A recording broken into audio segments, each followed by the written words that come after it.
नमस्कार, मैं संजय सनम digital first news के सभी व्यूवर्स का हृदय से अभिवादन। स्क्रीन पर आप देख रहे हैं हनुमान जी का मंदिर पचपदरा में। ये मंदिर विख्यात है साल्ट वाले बालाजी के नाम से। पचपदरा की धरती है और यहाँ पर अब हम जिनसे आपका परिचय करवाएंगे, उन्होंने 12 वर्षों तक उनके खड़े रहने की तपस्या है।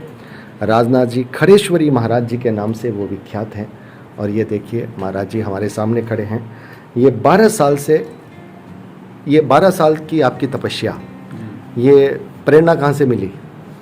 गुरुजी के आदेश के अनुसार। गुरुजी ने आदेश दिया कि आपको खड़े रह करके तपस्या करनी है। जी। तो शुरुआत में आपको क्या अनुभूति हुई? शुरुआत में प्रॉब्लम ज़्यादा आई?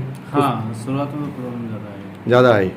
तो ये खड़े खड़े रह कर के आप ये जो तपस्या कर रहे हैं, तो 12 वर्ष आपका करीब करीब पूरा हो रहा होगा। हाँ जी। तो पूरा हो रहा है, तो इस पूरी अवधि में आपको क्या कोई जैसे होता है कोई सिद्धि मिलना, कोई शक्ति की प्राप्ति होना, कोई ऐसी अनुभूति होना, ये कुछ ऐसा महसूस हुआ खड़े रहने से? नहीं, वो तो गुरुजी का आदेश था 12 साल खड़े रहने के लिए, वो वचन पूरा किया। बस आप उस वचन के लिए, मतलब गुरुजी के आदेश के उस आदेश पर आपने खड़े रह करके अपनी साधना की है। कभी ऐसा अवसर भी आया जब 12 वर्ष कोई कम नहीं होते, कभी शरीर में भी तकलीफ़ होती है, पैरों के अलावा भी शरीर में और तकलीफ़ होती है, कभी बुखार भी आती है, सर दर्द भी करता है, तो उस वक्त आदमी खड़ा रह भी नहीं सकता। तो क्या ऐसी स्थिति भी आई कि आपके? ऐसा कई बार हुआ है कि जब पैर भी खराब हुए, दोनों पैर भी खराब हुए थे, तो खड़े खड़े ट्रीटमेंट कराना पड़ा। सब जो भी शारीरिक पीड़ा होती है वो खड़े खड़े सब झेली। आपने खड़े खड़े झेली है। तो इसमें कोई चमत्कार की? जैसे कि जाड़ में दर्द हुआ गया तो वो भी सब डॉक्टर्स भी बोलते हैं कि आपको लेटना पड़ेगा कि नहीं, बस जो भी है जो खड़े खड़े ही सब। तो ये खड़े खड़े की जो तपस्या है, इससे मतलब गुरुजी ने कहा ये तो अच्छी बात है, आपने गुरुजी के वचन का पालन किया, लेकिन गुरुजी ने भी कुछ कहा तो सोच के कहा होगा। हाँ, गुरुवर ने 12 साल उन्होंने भी खड़े रह के तपस्या किया था। उन्होंने किया था। हाँ, तो उनकी इच्छा थी कि मैंने किया तो मेरे पीछे भी कोई शिष्य खड़ा रहे। शिष्य खड़ा रहे। तो अब आपको ये नहीं लगता कि जब आप खड़े होने से बैठने लगोगे या सोने लगोगे तब भी आपको दिक्कत होगी? क्योंकि आपके शरीर को बैठ नहीं पाएंगे आप लोग। आप लोग बैठ पाते हो वैसे हम लोग नहीं बैठ पाएंगे ना, क्योंकि आपके शरीर को वही अभ्यास हो गया है। वही अभ्यास हो गया है। तो मोटी बात है, आपने ये जो कुछ किया गुरुजी के वचन से किया है। और इस सफर में आपके सामने कठिन परिस्थितियां आई, बहुत आई।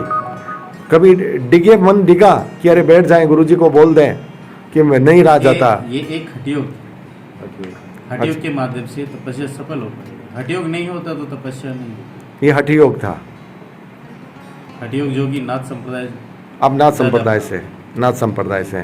तो इस हठयोग में आप ये मानते हैं कि गुरुजी की शक्ति काम कर रही थी? गुरुजी का आशीर्वाद था तभी ये हो पाया, नहीं तो नहीं हो पाता। नहीं हो पाता। गुरुजी अभी आपके कहाँ हैं? अभी तो गुरु तो ब्रह्मलीन हो गए। तो जब उन्होंने आदेश दिया था तब वो उस वक्त थे। लेकिन उसके बाद में ब्रह्मलीन हो गए। तो उन्होंने 12 वर्ष का कहा था। अब 12 वर्ष के बाद में आप क्या करेंगे? विसर्जन करेंगे?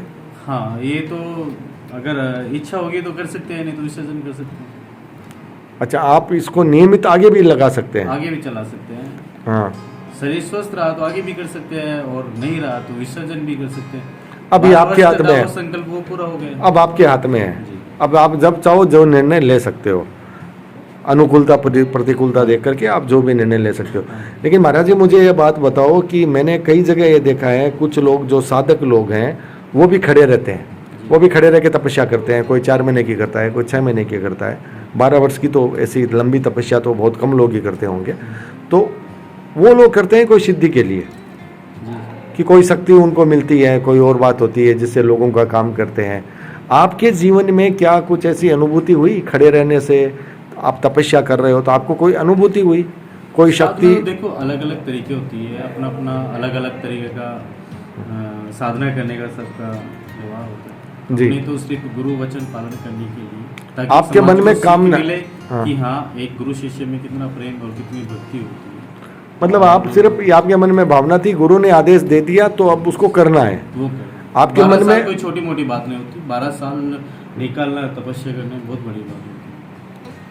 तो ये परिस्थितियाँ, कितनी तकलीफें झेलनी पड़ती है 12 वर्ष के अंदर जी, वही खटियोगी को मालूम। बिल्कुल बिल्कुल उसमें हमको चाहे मैं हूँ चाहे और कोई भी। बिल्कुल सही बात है, हमको तो सुनकर ही वो हो रहा है, आपने तो किया है, तो ये 12 वर्ष बिल्कुल मैं मानता हूँ। लेकिन ये आपके मन में कोई शक्ति वाली कामना नहीं थी, नहीं, कोई सिद्धि मिले, कोई देवी शक्ति आकर आपसे बात करे, कोई आपको वरदान दे, ऐसी ऐसी कोई भावना नहीं थी, ऐसी कोई बात और ऐसा कुछ घटित भी नहीं हुआ आपके साथ। सिर्फ आपने ये बहुत अच्छी बात लगी। हाँ बोलिए। गुरु वचन पालन करने के लिए सब इतनी तकलीफें उठाई। और रही सिद्धियाँ की बात, सिद्धियाँ कभी किसी का भला नहीं करती, भला होता है ईश्वर के नाम से। जी सिद्धियों से किसी का भला आज तक नहीं हुआ। नहीं, अगर कोई सात्विक रूप से सिद्धि पाता है, देविक शक्ति की उपासना करता है, इष्ट की उपासना करता है ना, है, हमारे इष्ट हनुमान जी हैं, गोरखनाथ जी हैं, बिल्कुल उनका आशीर्वाद अपने ऊपर सदा रहा, तभी ये हठयोग कर पाए, नहीं तो नहीं हो पाए। बिल्कुल बिल्कुल बिल्कुल। तो नाथ संप्रदाय मतलब आप गुरु गोरखनाथ जी की परंपरा से आते हैं, गोरखनाथ जी से। और ये जो साबर मंत्र चलते हैं वो गुरु गोरखनाथ जी की परंपरा से ही होते हैं, उसी से चलते हैं। तो महाराज जी आप जब खड़े रहते हैं, तो कई बार ऐसा भी होता होगा रात को नींद नहीं आती होगी, खड़े रहते होंगे, कई बार तो नींद आती है तो खड़े रह के नींद ले लेते होंगे। तो उस वक्त जब आप खड़े रहते हैं तो क्या आपका मानसिक जप वगैरह भी कुछ चलता है? जब चालू रहता है, मानसिक जप चालू रहता है। सोने से पहले भी मानसिक जप चलते रहते हैं। कभी कभी ऐसा होता है कि सोते सोते ही मानसिक जप चालू रहता है। तो कभी आपके सामने ऐसी स्थितियां भी आई रात को कि आपको डिगाने की कोशिश हुई कि आप अपनी तपस्या से नीचे उतर जाओ? जैसा कि हमने सुना है कि जब कोई साधक तपस्या साधना की राह पे जाता है तो शक्तियां भी उसकी परीक्षा लेती है, उसको डिगाती है। बहुत परीक्षाएं होती हैं। हाँ, तो ये मैं सही कह रहा हूँ, मेरा सवाल सही है? नहीं सही बात है, बहुत परीक्षाएं होती है, लेकिन उस पर क्या है, अपने हट पे इंसान को मजबूत रहना बहुत जरूरी है। कई बार लोग कहते हैं कोई डराने की कोशिश देखो, करता है। हमें तो गुरु महाराज का आशीर्वाद बना रहा और आज भी है, आगे भी रहेगा, इसलिए हम ये कर पाए। अन्यथा अगर गुरु महाराज का आशीर्वाद नहीं हो पाता तो नहीं। बड़ी बात है, आप बड़ी ईमानदारी से कह रहे हैं, आपको ऐसी कोई अनुभूति नहीं हुई, आप कोई सिद्धि प्राप्ति के लिए आपने नहीं किया। साधना, सात्विक साधना करने वाले हैं, ठीक है, अपने अंदर कोई तामसी साधना या कोई सिद्धि प्राप्त करने का हमें एक बिल्कुल ही कभी मन में ऐसा हुआ नहीं कि हमें सिद्धियाँ प्राप्त करनी है, सिर्फ सात्विक साधना। आप नाथ संप्रदाय की परंपरा से है, और हमारे पास बहुत सारे ऐसे केसेस आते हैं जिसमें लोग तंत्र मंत्र से प्रभावित होते हैं, लोग उन पर कुछ कर देते हैं, बेचारे कभी इस दरबार कभी उस दरबार घूमते रहते हैं, और वहाँ पर भी अधिकांश जगह पर उनका पैसा जाता है, उनका काम नहीं होता, भटकते रहते हैं। साबर मंत्रों में बड़ी ताकत होती है, साबर मंत्र में ताकत भी होती है, और साबर मंत्र बहुत सीधे भी होते हैं, उनको जपने में भी इतनी कोई दिक्कत नहीं होती, आदमी थोड़ी सी मेहनत करे तो साबर मंत्र को जपा जा सकता है।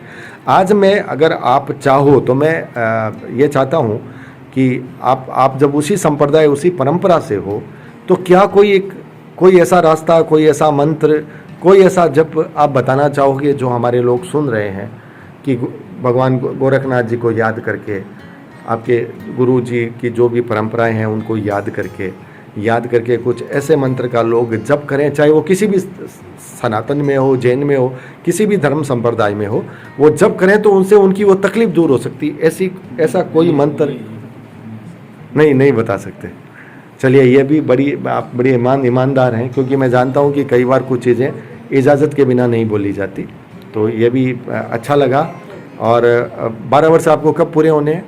ये हो गया 12 वर्ष तो हो गया, अभी आगे समापन करने का योग है इसका।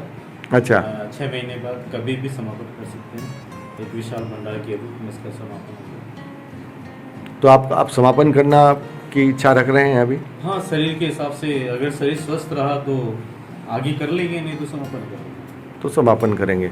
आगे आपके मन में और कोई भावना, इस आध्यात्मिक जगत में आप हो तो अब क्या और कोई आगे का लक्ष्य, आगे कोई कुछ और भी सोच रखा है? नहीं, वो गुरु महाराज का जैसे आदेश होगा फिर वैसे। तो गुरु महाराज साधनाएं तो बहुत सारी हैं, जैसे भी, तो आपको प्रेरणा मिल जाती है उनसे? प्रेरणा ऑटोमेटिक मिल जाती है। ये बिल्कुल होता है, गुरु और शिष्य का अपना रिश्ता होता है। गुरु ब्रह्मलीन होने के बाद में भी शिष्य को प्रेरणा देते हैं, आदेश देते हैं, ये बिल्कुल सही बात है। तो हमारे साथ थे गुरु जी राजनाथ जी, खड़ेश्वरी महाराज जी, और 12 वर्ष की इनकी तपस्या।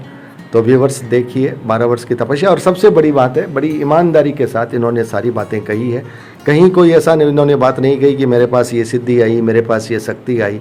अन्यथा कई बार साधक कुछ नहीं होता फिर भी बोल देते हैं मेरे पास इतनी शक्तियाँ आ गई, मेरे पास इतनी सिद्धियाँ आ गई। तो ये हमें बहुत अच्छा लगा, बड़ी ईमानदारी से इन्होंने अपनी बात कही। आपका बहुत बहुत अभिनंदन, बहुत बहुत शुभकामनाएं व्यूवर्स। ये सॉल्ट वाले बालाजी हैं और ये नमक की धरती, ये भी वरदान है।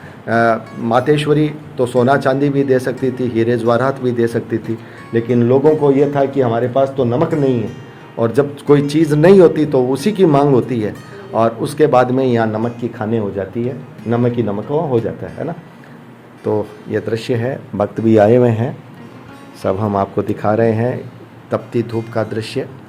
तो बहुत बहुत आभार महाराज जी, बहुत बहुत आभार।